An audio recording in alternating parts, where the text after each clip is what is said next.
Bonjour à tous, bienvenue sur ma chaîne. Bonjour Mirabilia. Aujourd'hui, je vais vous parler de deux parfums extrêmement féminins que j'ai découverts très récemment. Il y en a un qui m'a été envoyé par une marque et l'autre que j'ai été découvrir moi-même. Ce sont des parfums qui sont mixtes, mais plutôt vendus comme des féminins aujourd'hui. Ce sont des parfums qui seraient, je pense, dans la même lignée, c'est-à-dire des senteurs un peu opulentes autour de la rose, euh, plutôt centrées autour de la rose, qui vraiment procurent cette image un peu désuète de la femme du 19e siècle et début 20e siècle, avec un peu d'épices, quelque chose de très oriental.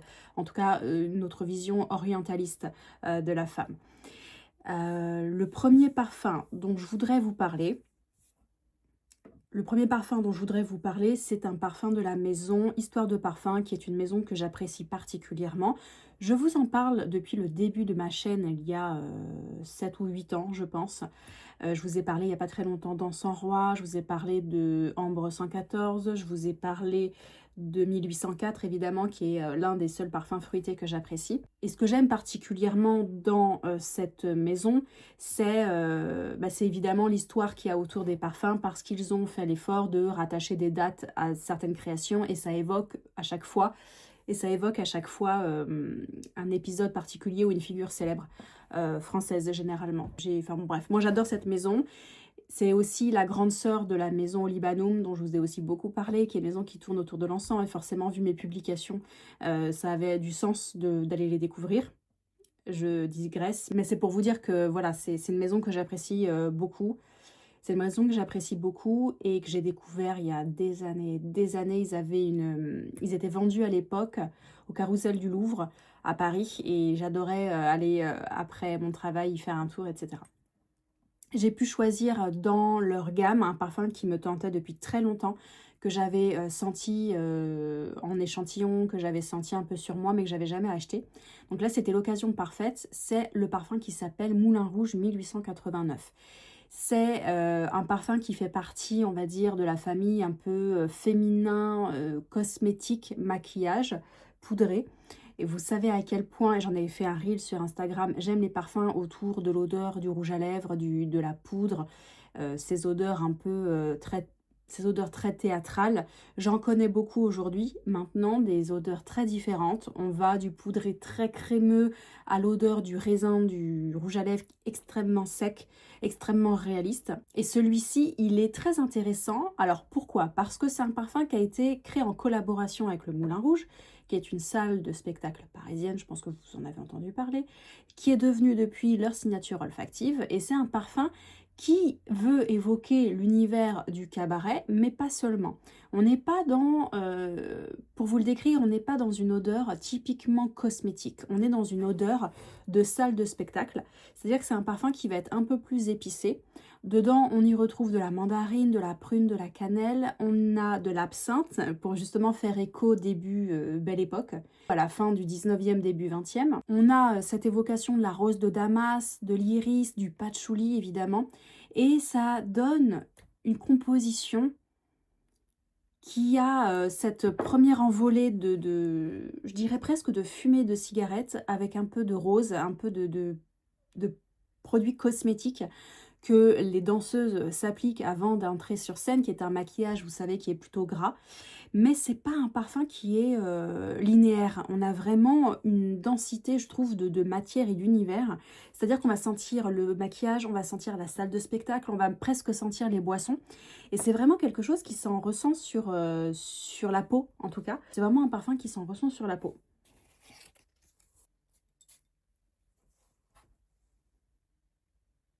Et donc là, on a vraiment, après quelques minutes, on a cette diffusion très douce d'iris, de patchouli, d'absinthe, de musc. Et la cannelle qui vient vraiment s'installer, c'est très intéressant. C'est pas un parfum 100% cannelle, pour celles et ceux qui n'aiment pas cette note. C'est pas un parfum qui va être trop épicé. Mais c'est un parfum très doux, qui est arrondi par le musc, je dirais. Donc c'est un parfum très intéressant.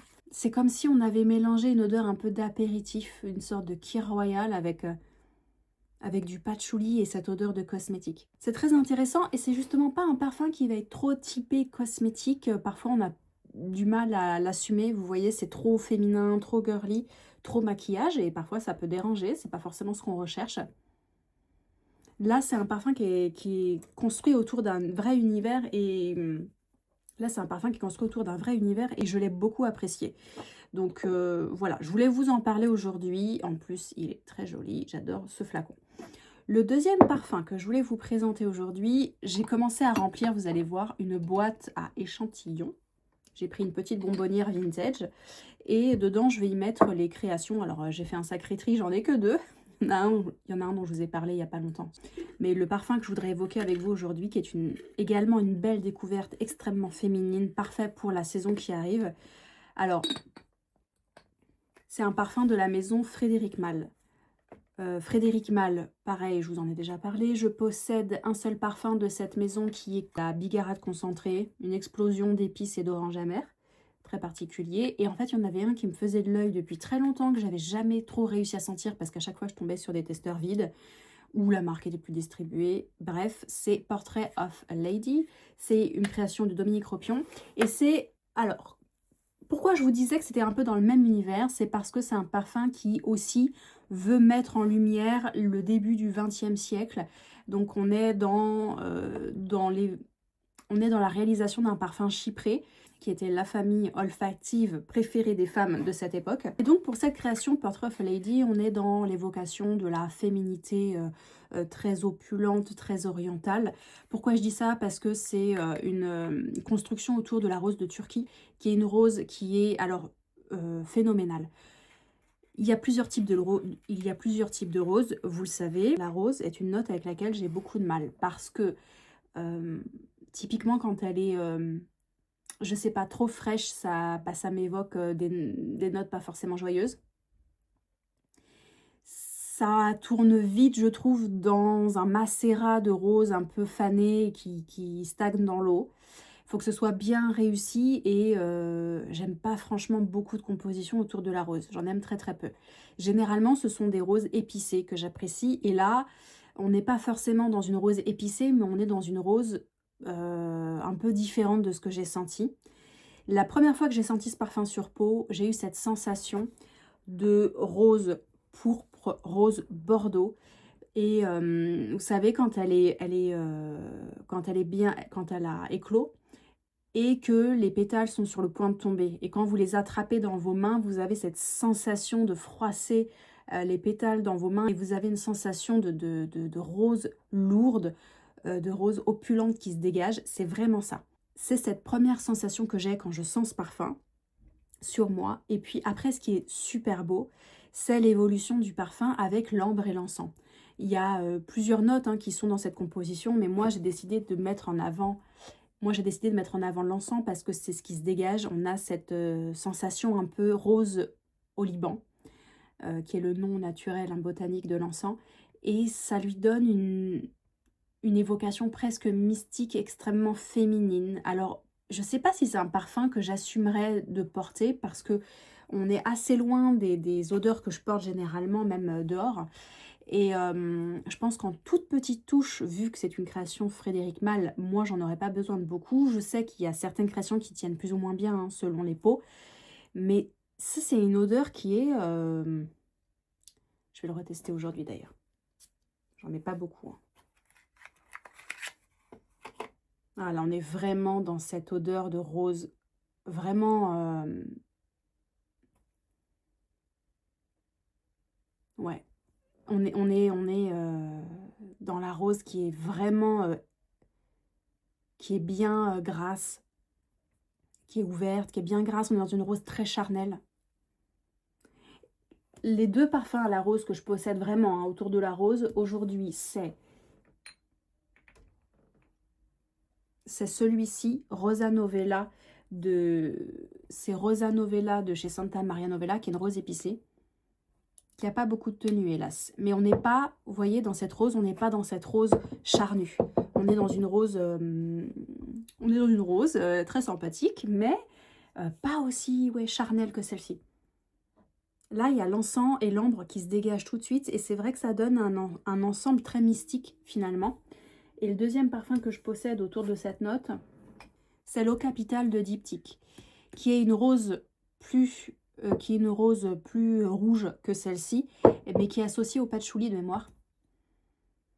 Et on est dans une rose plus classique, je trouve. Bon, elle est quand même costaude hein, comme rose, mais c'est plus classique. Là, je vous dis, c'est vraiment une rose... on a une note de framboise également qui ressort, alors pas du tout en note de tête chez moi, mais au bout de quelques minutes. Ça lui donne un côté un peu rafraîchissant, très très très légèrement gourmand, mais vraiment très léger. Ça vient alléger justement le côté encens. Moi, je sens beaucoup l'encens sur ma peau. C'est une note qui se dégage beaucoup. Et d'ailleurs, ça me fait penser aux créations d'Olibanum où je pense que vous avez la rose qui existe, que je l'ai plus en mémoire, mais il me semble qu'elle existe. Et donc, ce sont deux créations, pour en revenir au sujet principal, ces deux créations qui sont très féminines. Celui-ci est devenu un classique hein, depuis le temps, donc je pense que vous devez le connaître. J'aimerais bien avoir vos ressentis sous cette vidéo, si vous les connaissez, si vous les avez déjà portés, est-ce que ça a une bonne tenue, comment vous vous sentez quand vous portez ce genre de parfum. Ce sont des parfums qui sont, alors à mon avis, vous savez à quoi ça me fait penser? Vous savez à quoi il me fait penser celui-ci? Il me fait penser à Déclaration d'un soir de Cartier, qui est donc une déclinaison de l'original Déclaration avec une rose. C'est un parfum qui est sublime sur un homme, parce qu'il a justement cette rose un peu cumin, une rose épicée, sublime. Allez le sentir aussi si vous êtes une femme et que vous ne le connaissez pas et que vous recherchez quelque chose dans ce style-là. Je pense que ce serait très intéressant de les comparer. Il est beau. Là, je sens vraiment l'oliban sur moi, donc ça prend le pas. Ça prend le pas sur la rose, ça m'écœure moins du coup. Mais j'ai l'impression que c'est comme un parfum de peau, hein, il ne va pas avoir une grande diffusion. Quant à celui-ci, on est plus, je vous dis, dans un univers cosmétique, maquillage auquel on a ajouté un peu de patchouli, un peu de prune, un peu de cannelle. Donc c'est un parfum qui peut réchauffer et à mon avis cet hiver il va être très très beau. Même porté en layering avec d'autres parfums comme Comète de Chanel ou Misia également. Voilà, on se retrouve en commentaire pour discuter de tout ça. On se retrouve dimanche pour le bilan du mois d'août, le café Mirabilia. Préparez-vous une tisane. En attendant dimanche, je vous souhaite une bonne semaine et je vous dis à bientôt. Bisous.